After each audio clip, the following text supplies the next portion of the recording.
What a way, man. That was There ain't a better way we could have started that off. Oh, you gotta clip that. Okay, man. That was so fucking funny. Well, I started the record afterwards, so You ain't got it's on camera though. Hell yeah. All right, man. We back. The No Coaster podcast here to break down UFC 313. Main event is Pereira for like the fifth time in a year. Yeah. Versus Ankalaev, which a lot of people have been looking forward to this fight. Honestly, like they say, you gotta take down Pereira. It's the only way to beat him, and the only guy to do that is this guy. And so we'll see, man. We'll see. Let's see who else is on the card. It's gonna be a banger for sure. For sure. Always. So that's the main. Co-main, we got Justin Gaethje versus Rafael Fiziev. This is a rematch. These guys fought like 2 years ago, I think. And Gaethje got the best of Fiziev in that one. So we'll get to that. Gotta get his lick back. Yep. Next, lightweight division bout. Jalen Turner versus Ignacio Bahamondes. This guy fought Noche. Got that crazy knockout against the Mexican fighter. I forget his name. Torres, I believe. I think I know it. It was crazy, man. Like, just it was a big night for this guy. Yeah. And he showed up coming against Jalen Turner. Both of these guys are super lengthy. So yes, man. I feel like these guys are just like meant to match up against each other. Next up, we got the ladies. Amanda Lemos, number 5, versus Yasmin Luciendo. And this is in the women's strawweight. They're both trying to chase a top 5 spot. And then your top 5, you can go for a belt. Honestly, like anytime, right? Just one good performance, boom, you're there. Just waiting. Exactly. And then we have King Bobby Green. Yep. It's crazy, against Mauricio Rufy, the second coming of McGregor. I don't know if you've heard this narrative. I haven't. That's interesting. Yeah, okay. we'll get to his style here in a second. What do you give this card as far as like a ranking or rating? Dude, I mean, just with the two, the main and co-main right there, I mean, for me is an 8 right there. Yep, alone. And with the rest of the fights, I'm going, man, like 8.5. I want to say. That's fair. Because this fight is gonna be a sleeper. Yeah, I believe that one's a sleeper. This one, this guy gonna Rufy, be amazing. This guy's coming up guy, fighting nerds. Yep. And that's gonna start off the main event. This dude King Green doesn't have a boring fight. Ever. So I gotta agree with you. I'm gonna say like come on, it's Gaethje, man. And this guy, probably the face of the UFC right now. Dude, I know. It's got to be an 8.5. I agree. There's another belt on the line. I think it could have reached 9. Yes, but yes, for sure. Man, this is gonna be a banger, and early in the year. So I think only the second one so far. Yeah. So let's get into it, man. First fight, King Green versus Mauricio Rufy. I know this guy's a super experienced fighter. He's got 50 fights. Dude, he's a vet in the UFC. 38 years old, and has probably fought the who's who. Yeah. In that division. He's definitely one that in that division you definitely see if you're with it or not. Yep. And then it's got that Roy Jones style, right? Yes. Roy Jones Jr. keeps his hands down, a head movement. It's a fun move, like fighting style to have. But man, every time I see it, I'm like, it takes a sniper like Rufy or Hoofy to just knock out King Green, and he's been knocked out recently as of late. We've seen it. So on the back end of his career, he's kind of losing his chin. I think he's just going to keep fighting until he can't anymore. It seems like he's never going to stop. But he still keeps showing up in pay-per-views, main events. And I think they're just setting Rufy up for this one. I think so. I think it's definitely a test for Mauricio just to see, like, like I said, if he's with the division or not, because King Green is definitely one of those stepping stones. And if he gets this win, that's a big stepping stone. It's like a gatekeeper. Yep. I mean, King Green's got subs. You know, a lot of times he's won a lot of fights off of subs, and he's a super fast striker, right? Great hands, like I said, head movement, but those hands and the age and that loss coming from Paddy Pimblett. Yep. That's a big one. I think he shot. He had to shoot on Paddy. Yeah. And that just led to his downfall. So to put your chips on Green right now, I feel like it's tough. Yeah, it is. But I don't know.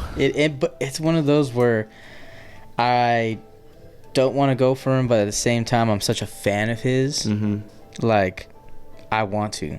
So it was definitely a 50-50 for a while for me, like going through vids and watching the highlights and watching their styles. Mm-hmm. It was interesting. I man, mind blowing on some of the stuff. Yeah, okay. I gotta show you this Conor McGregor style that I'm talking about. This guy, Hoofy, is just... He's a little bit of a showboat, honestly. Like, when it comes to his striking, he likes to do crazy shit. Like, he had this takedown. It was like a scissor takedown. I saw that, dude. Which is insane. Was Look at that. watching it, and I'm like, how do they even do... Like, how does he do that? Like, Yep. obviously you practice it, but like to actually use it in a fight is crazy. And like his debut or something like that. That's when he used it? Yeah, I think so. Holy so it's crazy because I'm like, okay, you're showboating, but then that you meet somebody that you make one little mistake and you're done. So I'm hoping that he can kind of phase out of that, you know, like just like stick to always being on, not leaving holes to get caught. Yeah. So check this out. Conor McGregor 2.0.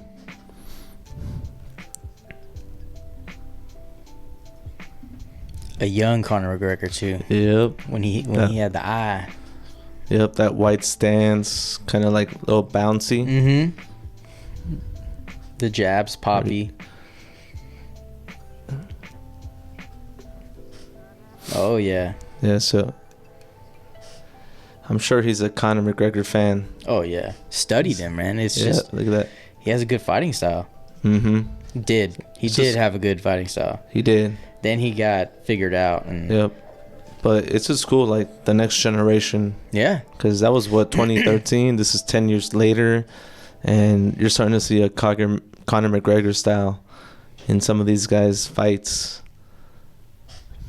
And it's like, man, if McGregor would have had some kind of grappling, wrestling, jiu-jitsu, something to his arsenal, he would have been like the ultimate fighter. Yeah, honestly. for sure. Yep. But he likes to do this no look, like, look at that.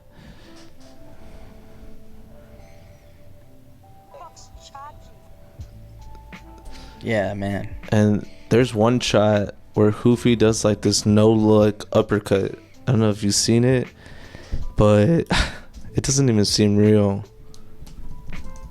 I'm trying to think if I saw it or not. I forget who it was against. This dude? Oh my gosh. Oh, he was beating this guy up nasty. Yeah. Look at. No way. Dude, that Sat on it. is insane. Yep. So, very, very dangerous striker in Hoofy. All right, man. So I think we broke this down pretty well. Yeah. I guess I'll go ahead and take my pick here first. Got to go with Hoofy. It's the obvious pick, and like I said, I think Hoofy's a striker in this. He's a sniper, and Green keeps his hands low. If his head movement is slowing down, we know he doesn't have that chin, and it's lights out for King Green. So I'm gonna say first round KO for Hoofy. Okay. Yes, sir. Let's go. Yeah, man. I I can't diss Mauricio, man. That guy is a beast, and I feel like he's just gonna continue his run. I think he's on a 6-fight win streak, and that's not including UFC. Okay. So I just think that the power, the style, the movement, it's just all chips around him, man. Yeah, I like how he switched stances all the time. It's so smooth, man. Just quick counter striking, rolling off the punches, spinning. And that was kind of like the Dominic Cruz style. True. You gotta watch him, man. He's good at that. I'm telling you, man. These guys studied these guys growing up. Just like, it's cool. Make the ultimate thing. But yes, I got Mauricio. The ultimate fighter. Because you went first, I'll go second. Okay. KO TKO. I think Bobby. I think King Green will give him a fight. Yeah. But I feel like he's gonna get sniped. Yep. But yeah, that's my pick. Black Ops 6 type shit. Just no scope. Yeah, man. I think that's the obvious one there. Yes, all sir. right. Let's move on to our next bouts. In the next fight, we have the ladies, Amanda Lemos versus, I think it's Yasmin Lucindo. That's what I keep hearing. I wasn't 100% sure either. Yeah, I did get to see some of their fights, but there wasn't too much. Not a lot. I was expecting a lot more, especially from Amanda. I mean, obviously we have a lot. She's a vet in the UFC. Yeah, but on the other side, for sure. She's young, 23 years old. Lucindo, I really didn't. There was a couple fights, and that's all I went off of, really. And I mean, what did you see those videos? Just Lucindo. She's got like a 4-win winning streak, so she's coming off some steam there, which can go a long way in the MMA world. So if she can continue that, that'd be great for her, especially since she's 23 years old. I think there's like a 15-year age gap between both of these fighters, which is crazy. But I know she's a calculated fighter. She's got good counters, fast hands, power's decent. I think Lemos carries the power if you match both of these. Definitely the power is on the Lemos side. But obviously this is going to be a grappler, so she's typical grappler versus striker. She's going to rely on her grappling. She does body locks and then trips girls down, and lays on top of them and gets that control time. I know they got a damage up top, unless I think she's gotten stood up several times. But she's got to be doing some damage if she's going to be on top. Yeah, has to. And she's taking some shots, too. So she has a chin. But again, like you said, Lemos, she's pretty much the vet here. She fought Wei Li, which she got some good, punches on her, which was interesting. That was a good fight. The Dern fight, she messed up Dern. Like, Dern should have just... Dern is tough for staying in that fight, but that was a really impressive win in Lemos, and she lost against I forget the name, but she's also a grappler, and I think this was the last fight for Lemos. Her name was Verna Joan Dobra, and so that was an armbar loss. Ooh. And this was a straight grappler, so she once again gets a grappler, but I don't think Lucindo is on the same level as this fighter right here. Yeah, no. So I think Amanda Lemos tries to keep it up, and Lucindo take her to the ground. Again, that classic striker versus grappler. Yep. What you got? Yeah, man. Amanda, vet in the UFC. I feel like she's looking for that belt run again. She's looking to kind of get that steam behind her and kind of go for that. I mean, just an overall good fighter. Good punches, power, takedowns, trips. Exciting to watch. Lucindo, I definitely saw bigger size difference in her. Like she's a little bit like stockier. Okay. You know, because Amanda like definitely has that that little bit more. I've seen that. The quickness, I feel like. But the power comes with that. Mm-hmm. The stockiness. True. And I've seen she was tagging some people, but she wasn't like really rocking them or KOing them. Not like dangerously. Exactly. Yeah. And that was my big thing, because I'm like, okay, well, how long can you put that to, like, obviously 3 rounds. It's gonna be 3-round fight. Can you do that all 3 rounds? That's Keep true. that intensity, especially with Amanda. Mm-hmm. I mean, for her, man, she's young. She's looking to make a statement. So it's a tough one. But for me, I have my pick. So Okay. Well, I guess the last thing for Lemos, Amandina. Apparently that's her nickname. If she can keep that distance management, that's going to be good, because you can avoid the takedowns, right? So stay on the outside. She's durable, but I don't think Lucendo's there to KO her. So that's definitely out the picture. Lemos has a tight squeeze. Those guillotines are nice. And she's got that Muay Thai striking. So elbows, you get a cut, gets into the eyes. Can you grapple just as good or even strike? That definitely plays a factor too. So Lemos doesn't have the best takedown defense. I think that's one of the biggest things in this fight. Like, if she can't stand up, I think Lucendo does a pretty good job of controlling, but Lemos just got to stay up. So I don't know, man. That's it. That's all I got on these girls. Yeah. What's your pick? Off the rip, Amanda Lemos. Okay. Okay. Man, I want to say she finishes it, but I want to say it's gonna go to decision. Okay. Yeah. So I'm gonna go, Amanda Lemos, decision. All right.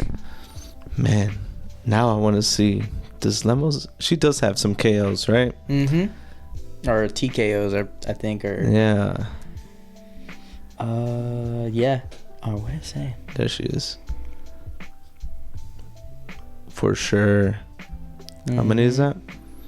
8. 8 KOs, TKOs. And in the UFC too. Hooks against Marina. Counter right against Ruiz. Ground and pound against Souza. And then we got rear naked choke. And a guillotine choke there.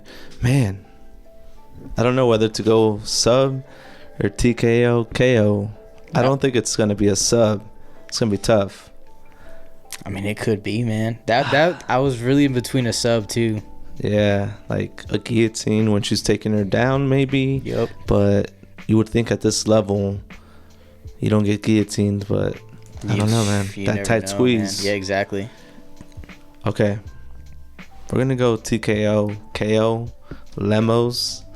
And I want to say maybe 3rd round when Lucindo's tired of grappling. Hopefully Lemos keeps it up on the feet and then takes advantage of Lucendo not really being at her best, catching her, and then just some ground and pound or even some elbows. That'd be great to see, nice. For sure. So that's my pick. I'm gonna go and lock that in, and we move on. Yes, sir. Let's go. Next fight on the card, we have Jalen Turner, number 13 in the lightweight division. And it looks like Ignacio's trying to get a number after Saturday. Bahamundes, like I said, he was super impressive in his last fight, especially under the lights. You know, like in a big night, fighting a Mexican fighter in UFC Noche. And that guy, Torres, is no joke. Yeah. So for this guy to do what he does, pretty impressive. 3-1 in his last fights. And he's fighting Jalen Turner, which is in a skid right now, and 1-3. Mm-hmm. So he is the more experienced fighter, fought way more competition for sure.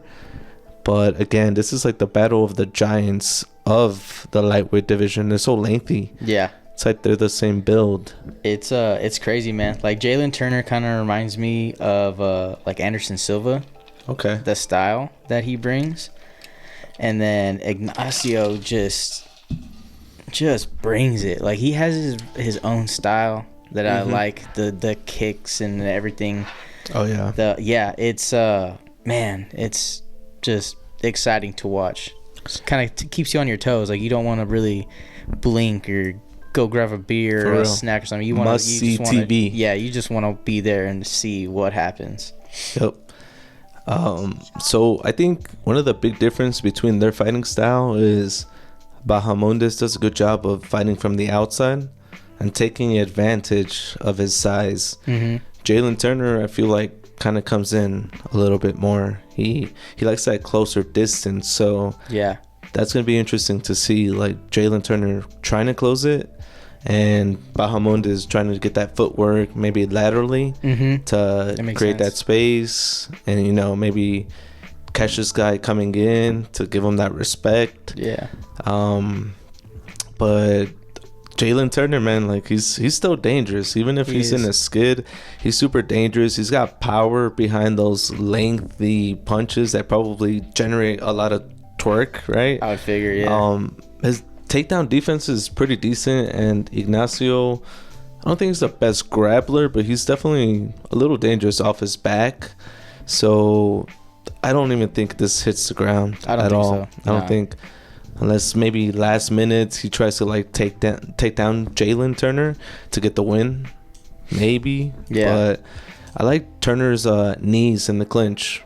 Like if he can get you in close, they're nice in that close range. Boom, boom. And it's so crazy because being like a lengthy fighter, you're more like Bahamondes. Like you want to stay on the outside. Yep. And to want to clinch and do all that stuff from the inside, it's like it's kind of unheard of, really. Yeah, it is. And that's what makes him an exciting fighter to watch too, because that's a style that's really not unique for lengthy people. Yeah. But man, he does it, man. He puts on those combos too. Yeah. Which are nice, and good at checking low kicks. So if Bahamondes does throw leg kicks, I think Jalen Turner can do a good job of just checking and getting that respect from Bahamondes. Yeah, the only thing is them calf kicks, man. If I feel like shut it off. Eventually, if you're hitting that, I mean, you check it. Yeah. But after a while, you're like, oh shit, man. It's that peroneal nerve. Boom. Yep. And it shuts off the leg. There goes O'Malley. The bounciness. Yeah, exactly. But Bahamondes can take a punch. So I think if Turner does get a good strike I think Bahamondes can survive it. Hopefully keep his composure, because he's got that cardio going too. And with Jalen Turner, a lot of his fights are usually like first round, second round. I think he's like 0-4 if it goes past the third round. Really? So I think he's got to get it done early. Yeah. Man, this is gonna be, like I said, probably potential fight of the night. And that's crazy saying because co-main main, but just I think maybe sleeper. This is sleeper of the night. Yeah, that's way better. Sleeper of the night, because no one, I think, really knows Bahamondes, and if he can get this win, I think people are gonna start to know who he is. He's gonna have a number underneath his name, and good things happen after that. All right, is it my pick? Yes, I think so. Right? Yep. Okay. I think Bahamondes has more advantages than Turner, and if he can fight his game, staying on the outside, counter punching, and do what he did under those bright lights in UFC Noche, come off that, like I said, he's 3-1, so he's coming off a little bit of a momentum, and if he keeps going, like I said, good things are gonna happen. This is like probably the biggest fight of his life, biggest test in his life, and he's gonna show up ready to go. Jalen Turner is probably fighting to keep his contract. Maybe, I don't know if he's on a 1-3 skid. Fighting to keep that number, man. Exactly. I mean, he's still super young though. He's only 29, so he's probably in the UFC for a while. But yeah, nobody wants to lose that number. No. He's been KO'd 4 times. I think he can get KO'd. I think Turner makes like bad decisions at times. I don't know if you saw the Moicano fight, but he like thought like he like striked him, thought he won, just celebrated, and it wasn't over. There was like a huge adrenaline dump. Yes. And he ended up losing that fight against Moicano. So doesn't make good decisions at times. Cardio, late fights. I think if Bahamundes can keep this going to at least maybe the 3rd round and get it done there, or even a decision maybe. But Jalen's got to pressure Bahamundes, make it his fight, clinch, close distance, has to. Avoid the leg kicks, and maybe even shoot just to get this guy thinking. But the pick is going to be Bahamundes, 2nd round TKO. Hell yeah. Let's go, baby. Hell yeah. We'll see. I wanted to do 3rd round, but I don't know. Round 2 just sounds better. Hell yeah. All right. Yeah, man. I mean, you basically covered everything. I mean, it's just gonna be a clash of the Titans. Yeah. But for me, I'm going with Ignacio as my Titan. Did you say Spider, that he reminded you of Anderson Silva? Damn, and his name's the Tarantula. I saw that. Yeah, like the Tarantula. I was like, it makes sense. It makes sense. It was crazy. So Ignacio. Yeah. Okay. I feel like the kicks, the distance on the outside, picking him apart, taking away that bounciness and kind of taking away that for him to try to get clinch and that clinch work and all that with the knees and elbows for Jalen. I feel like he takes that away. But you know, Jalen is a good fighter. If he is able to get in and get some, that's the trouble where I'm worried about. But I feel like he draws out the fight, takes it to the 3rd round, and gets the KO TKO. All right, man. Yeah, it's gonna be close this Saturday, man. Oh yeah, the picks are there. All right, we have reached the co-main event of the nights. We have the highlight, Justin Gaethje, that's coming off of that crazy KO loss from Holloway in UFC 300, where he freaking points down, and it's probably, I can't think of a better knockout that I've seen live. Like, with the stakes, the event, the fighters that are fighting each other, just the excitement level in the room when that happened. Everybody was here in my house, and we were just losing our shit that day because we couldn't believe what just happened. Yeah, like something straight out of a movie. It was, man. Anyway, Gaethje's Gaethje though, and he is fighting a replacement fighter in Fiziev, which again, this is a rematch. It was originally supposed to be Dan Hooker. I saw that. And I think I'd prefer to see that fight. I think that would have just been insane. That would have been badass. I remember watching Dan Hooker Poirier.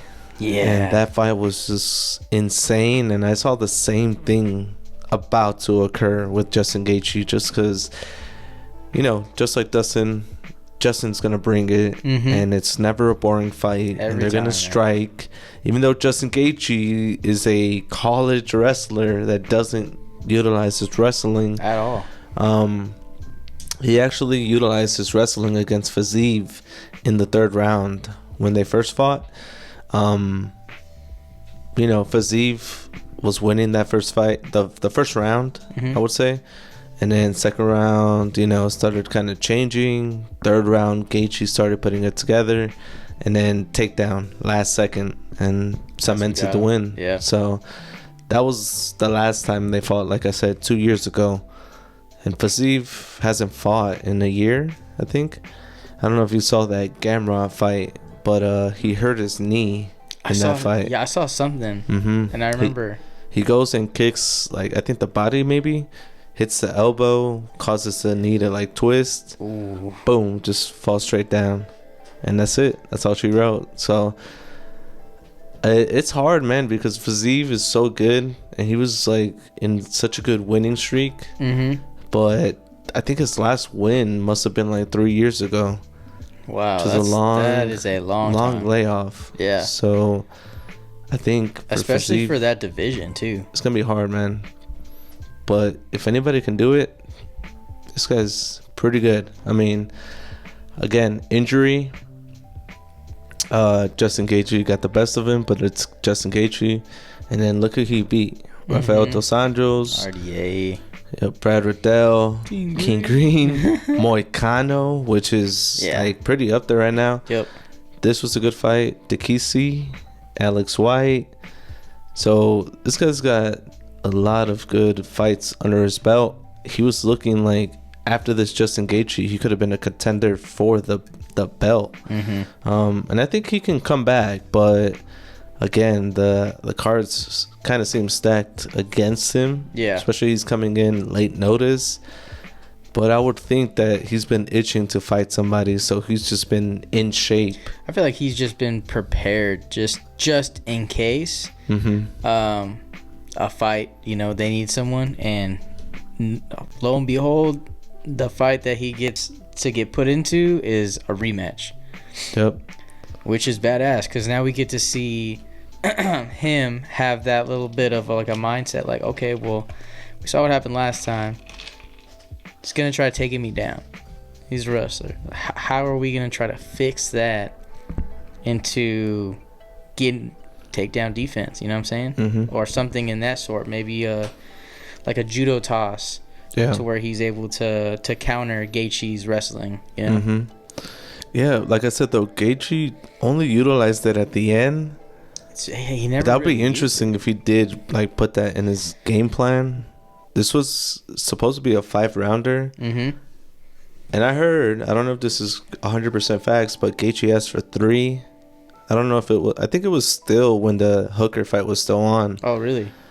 But I don't know, man. Like Gaethje can do 5 rounds for sure. Oh, but yeah, we've seen it. Short notice, Fiziev maybe doesn't benefit from the 5-round fight, especially with this long layoff. But I don't know, man. Like I said, I feel like Fiziev just been like working his ass off just to get himself back in the rankings or back in the contender for being somebody who fights for the belt.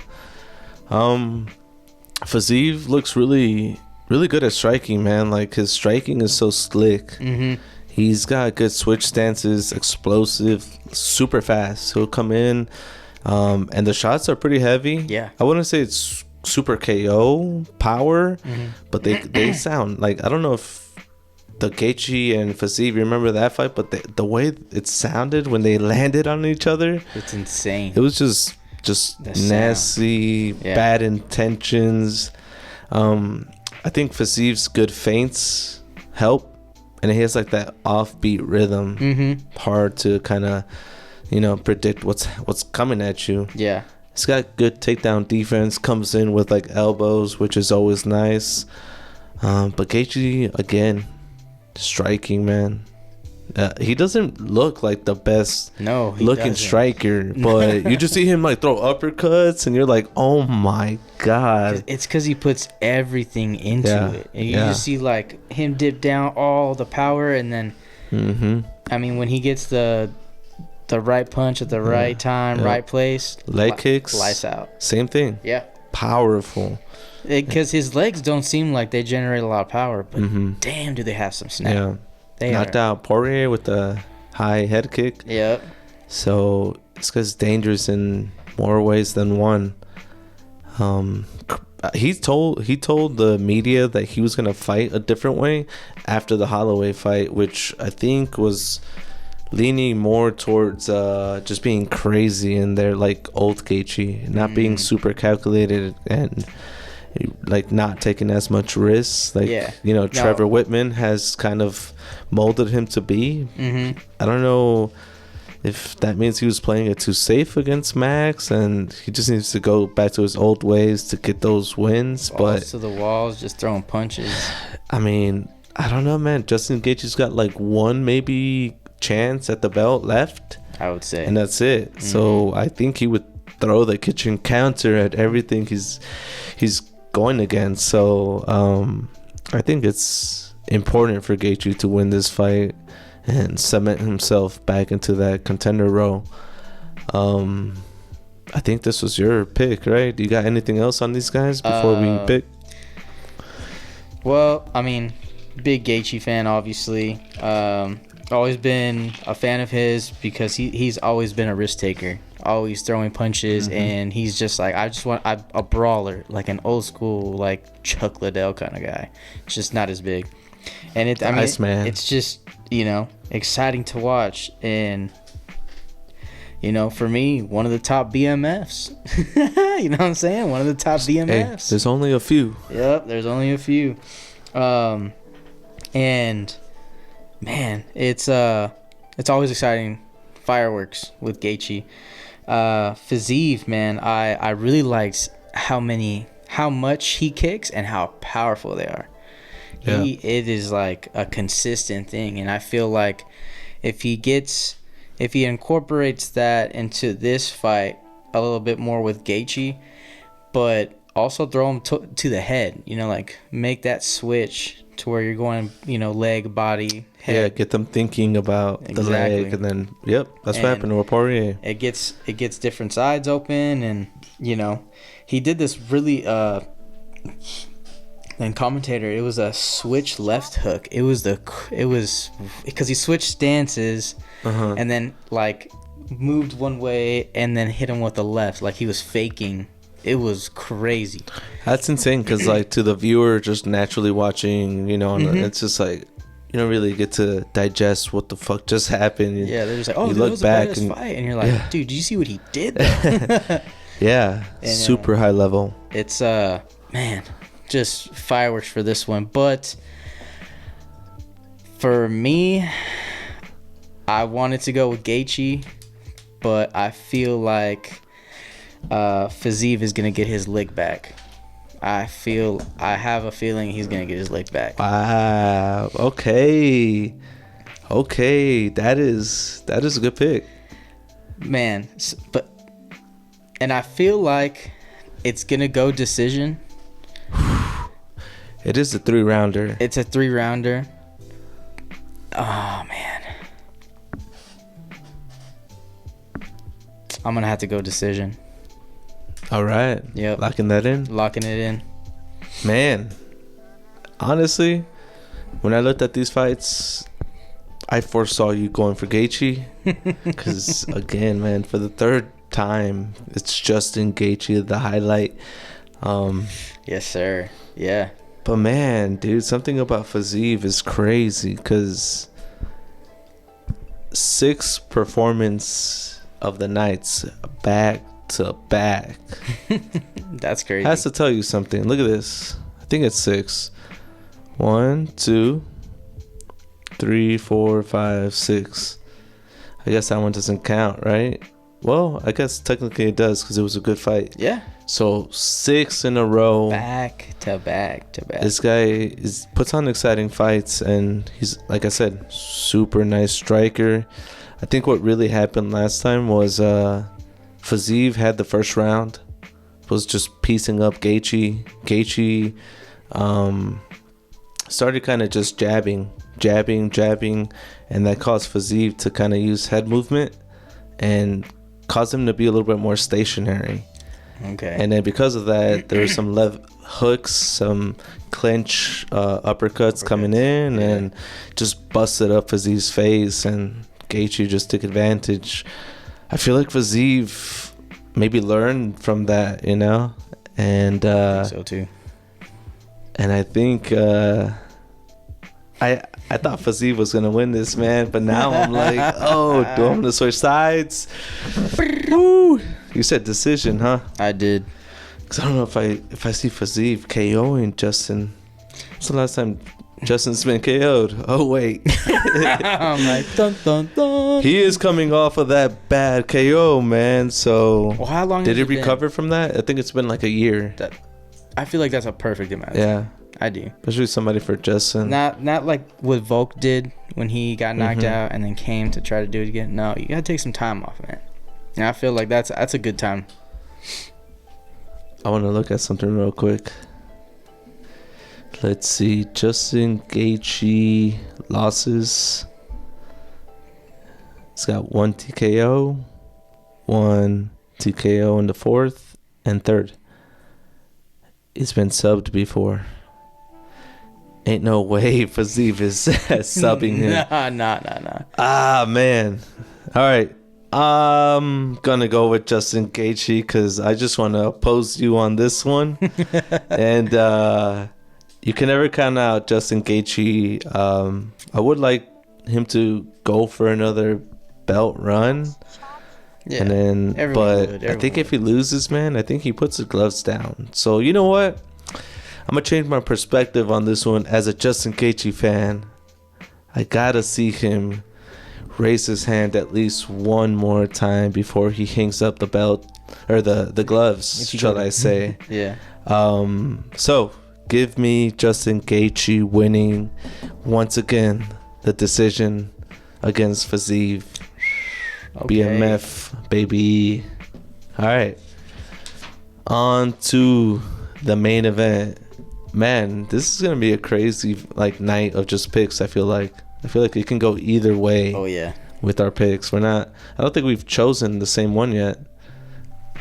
So, the main event, Alex Pereira headlining the 4th or 5th card within a span of a year. I don't even know if that's been done. I don't know. I don't think so. But again, tell me, who more than Alex Pereira is the face of the UFC? John Jones? John Jones doesn't really fight that much. John Jones hasn't been as active as Pereira right now. Exactly. So how can the face that fights once every 3 years be the face? Who else? Islam? I don't know, man. Pound for pound, though, not the most exciting for most. Not the most exciting. This guy saved the UFC in 2024, right? Yeah, he came out with a banger. Take out all of his main events, sliding in there for UFC 300 main event, going against Roundtree, Jerry twice, Blachowicz, I think in that first fight. Yeah. So this guy honestly saved the UFC in 2024 because that's 4 main events. Yeah. How many are there Bangers. in a year? Not more than 10, maybe. I would. It's like once a month, say, right? Yeah. So Maybe because remember there was times when they would have those breaks. But So you're telling me this guy headlined about half of the UFC fights of that year, or maybe even a third, maybe. That's crazy something to impressive, think man. about. I'm a Izzy fan, so I'm always like, fuck Yeah. this guy. But Same. But you got to think, man, like this guy was cut into 185, and I never really considered that until recently. That that's a lot you're having to cut. Yeah. And that brings down your chin. Can Izzy do that in a higher division where he doesn't have to cut as much? I don't know. Izzy's pieced up Alex plenty of times, but I don't know, man. I don't know if that fight ever happens again. I don't think so. But ever since then, after he got away from middleweight division, he's been on a tear. And light heavyweight doesn't really have too much excitement going on. He saved that division. But again, this is the dark horse of the division. Everyone's just been, come on, man. Like, Ankalaev's got to fight Pereira. There's no chance. He's going to take him down. He's a Dagestani. And that's what he should do, right? Yep. But I don't think Magomed is really a pure grappler like that. I think he prefers to strike. Yeah. It's not like he trains with Khabib or anything like that. So, I don't know, man. I think this is tricky for a lot of people because everyone is saying Ankalaev's going to take him down. Pereira's dangerous any second of a fight. So what do you think, man? Who do you think it's the best of who? This one was very difficult. Yep. I mean, you said it. Pereira for me is UFC right now, and Ankalaev, right? That's how you say it. Ankalaev. All right. Dude is crazy. Big, powerful, fast, mean left. It is deadly. Yeah. But man, I just feel like Pereira's speed, his stamina, his skill, him fighting all of these guys, these top guys, you know. I don't get me wrong. Who he's fighting is the dark horse, man. He is. He's going and beating these guys that he's like, oh man, he's gonna lose. Psych. Whooped him. All right, Yep. next one. Check. Now he's fighting for the belt, and he's fighting the who's who, Pereira. And man, this one. He's had to climb a mountain to get here on Ankalaev. Like, if you look at his fights, he should have fought a long time ago for this fight, honestly. I feel like it was pushed back. Think so? I think so. Check this out. They didn't want the same thing to happen like Khabib. But look at this. Okay. Loses against Paul Craig in his debut fight. Yes. But Ankalaev was beating the shit out of Paul Craig for maybe 14 minutes and 50 seconds. The last 10 seconds, of course. That's when he get. Of course. Yep. Oh yeah. The triangle choke master, dude. No one does it better than Paul Craig. Nah. Gets the best of Ankalaev. Takes his first loss in the UFC. Ever since, look at this. 1, 2, 3, 4, 5, 6, 7, 8, 9, 10, 11, 12, 13 fights without losing. He got a draw against John. Okay. Should have won that fight. Didn't make a good decision in that fight from Ankalaev's side. And then there was a no contest against Johnny Walker. I forget what happened there, but not a loss. So in 13 UFC fights, this guy has remained undefeated, has wins over pretty much everyone in the top 10, I think. And he's got some fight of the nights, some good finishes. Everything on paper seems that this guy should be fighting for a belt. Yeah. And the UFC doesn't want to throw, I think, the star of the UFC, somebody who's going to take him down and take his belt. But it's finally happening, and it's crazy. It's crazy, man. But you can never rule out Potan. Nah. Right? No. Chama. you can never rule him out. He's on a tear, and it just takes one punch. Oh yeah. So big test for Pereira. Yeah. This is definitely one where it's not a favored fight. Yeah. It's not like, oh, Pereira's gonna whoop this dude's ass. This is gonna be definitely one of those chess match fights. See who's really the champion, and see who has the power to finish. Yeah. So you think this is just somebody's finishing somebody? I feel like has to be, right? Okay.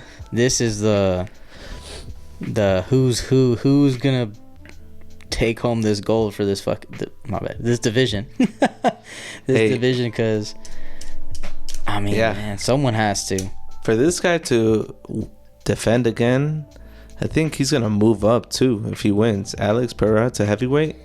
I think he's just like, after this, he's like, I've beat everybody. Gets this dub, moves up to heavyweight. Yeah, he's fight like Jones. Yep. Or I think They would Aspinall might happen first. First Jones? No, versus Pereira. I think that happens first. Dude, before that Jones. would be hoed. Yeah. If they do that. Yeah, I think John Jones maybe vacates it for a little bit. Aspinall Pereira, they fight each other, and then winner maybe fights John Jones. Is what I'm thinking. Mm-hmm. Which, that could be a super fight. Pereira versus Jones, like that'd be insane. Dude. But I think Pereira deserves that fight. Mm-hmm. Like with what he's done in that division. But does John Jones does what he does, and it's not like the UFC can control him and say, "Hey, fight Pereira." Yeah. Because John Jones is gonna fight him when he wants to. So vacate the belt when you're ready. Let us know. Mm-hmm. This is gonna happen, so we can keep the money coming in. Yep. Keep the division going, and again, just setting up that storyline into the super fight. Yes, Exactly. So Pereira, man, I love how he checks kicks, but more so how he throws those like front kicks, like to the front leg, low kicks. I think Ankalaev's he's a southpaw, and there's something to do with orthodox not really being able to kick those front legs against somebody who is southpaw. I think he can still do it, but the kickboxing is definitely going to be on Pereira's side. He's very one-dimensional, right? He's going to keep it striking, and he's dangerous, and I think he relies on his chin. He's like, I'll take one if I have to, because I know I got that dangerous nuclear left hook power, right? Knock out anybody on this earth. He does a really good job of cutting off the cage, which is really good for those hooks. His levels, like changing different levels, body, head, low kick, always constantly having the opponent think twice of what's happening. And it's hard to think that much when you get rocked by one of those heavy shots. So the ground game is the only weakness here. That's it. If Ankalaev takes him down, holds him down, that's the only way that he wins his fight. Ankalaev maybe takes it to a decision and can win this fight. Could be. And so I think Pereira just needs to knock this guy out, cement his legacy, and I think there's things there to make that happen. Is this my pick? Yep. Okay, I'll just get straight into it. I know exactly how Pereira is gonna win this. All right, so Ankalaev, he's a counter striker too. So is Pereira, but Pereira can pressure these guys, right? But Ankalaev doesn't really do a good job about checking leg kicks. So I can just see Pereira kicking those legs, maybe some jabs, slowly closing down that distance, finding his range. And Ankalaev, in the film that I've been watching, he's been dropping his lead hand, which is on that right side. And guess what that opens up? Oh, yeah. Boom. That left dangerous hook that has knocked literally everybody out. So you're telling me Poatan's leg kicks, which he's exceptional at, yes, he has to go against the southpaw, and that nasty left hook that's there because of Ankalaev not keeping those hands up. Yep. And the last thing I forgot to mention, Ankalaev is apparently in Ramadan, and so that's a big thing. I did watch a video. He said he wasn't going to partake in Ramadan for fight week. So I don't think it should affect him, but initially that's the narrative going on right now. Yeah. And a lot of these people, they're like, oh, he's not going to be able to be in his full potential. Yeah. But I literally saw a video of him saying, no, like this is a special exception. I mean, like only for this week. I mean, this is for a championship. You got to put it to the side. And it's for a good cause, you know. It's for him and his family, you know. Yeah. But it's, I don't know, maybe he gets a lot of shit back in his, world, because Maybe. it's God above anything, of Yeah. course, right? Yeah. For them, but it's still, I don't think it plays a factor. So if this doesn't go to decision, Alex Pereira is going to get this done, KO, TKO. And because of the takedowns, I think Ankalaev can survive. Third round comes around, and that's when Alex gets it done. So third round, KO, TKO for Powhatan. All right. That was a lot, but yeah, man. No, man. I agree. I foresee the future right there. I agree 100% with you, to be honest with you. In my mind, I had game plan. Alex Pereira, lots of leg kicks, lots of front kicks. Watch the front kick from Ankalaev, because that shit is powerful, and it will catch you. Yep. He likes to like slip counter to kick Ankalaev, which is it's kind of weird, but it works sometimes. And it's just that, I don't know, he switches stances and then like switches kicks. It's a weird thing. Okay. But it's it a little works. offbeat too. Yeah, so Okay. it works because it's not on beat. Yeah. And if Pereira checks some of the kicks, kicks himself, uses the jab, pieces him up basically, I say for 3 rounds, just puts pressure on this guy to where he's on his toes or on his heels going backwards. And then 4th round is when Pereira KO TKOs him. Oh, man. Yeah. Okay. Man, everything's just like a round off between our picks, man. Yeah. So we're just going to be holding our breath during these rounds. Like, all right, come on, man. Just hold on one more round or get it done here. Oh, yeah. All right. So you're locking that in. 4th round, KO, round. TKO for Powhatan. Yes, sir. All right, man. Chama. Chama. Dude, like, just talking about these fights, breaking them down, I'm even more excited to watch this fight. I know. I feel like, the last one was pretty decent, but this one, like, okay, we're kicking the year off, and we got some fire going on here, some good fights, hopefully. I think main event, co-main event is just inevitable for them to be fireworks. Yeah. And even down the line into prelims, early prelims, there's some sleeper fights in there too. So I'm excited to check that out for sure, and more excited to just watch those fights together and see what's up, man. See who gets the best picks. But enjoy the night. Always a good time. All right, man. So that's the pod. I'm excited for this one, and y'all stay tuned for UFC 314. Yes, sir. There's a lot of cards being announced, a lot of fights happening. Dana White just announced the boxing I saw the promotion that he's starting. So there might be another No Coaster podcast straight for boxing. No, I'm just kidding. Stay tuned. No, but that's crazy because I want to see boxing have rankings, and they're gonna have rankings. It's maybe the same layout as the UFC, where we can actually know the fighters. You can follow them. The best fighters fight each other. Can you imagine boxing, but the UFC? And I think that's what's gonna happen. I feel like that's the best way to do it. Exactly. So that's cool.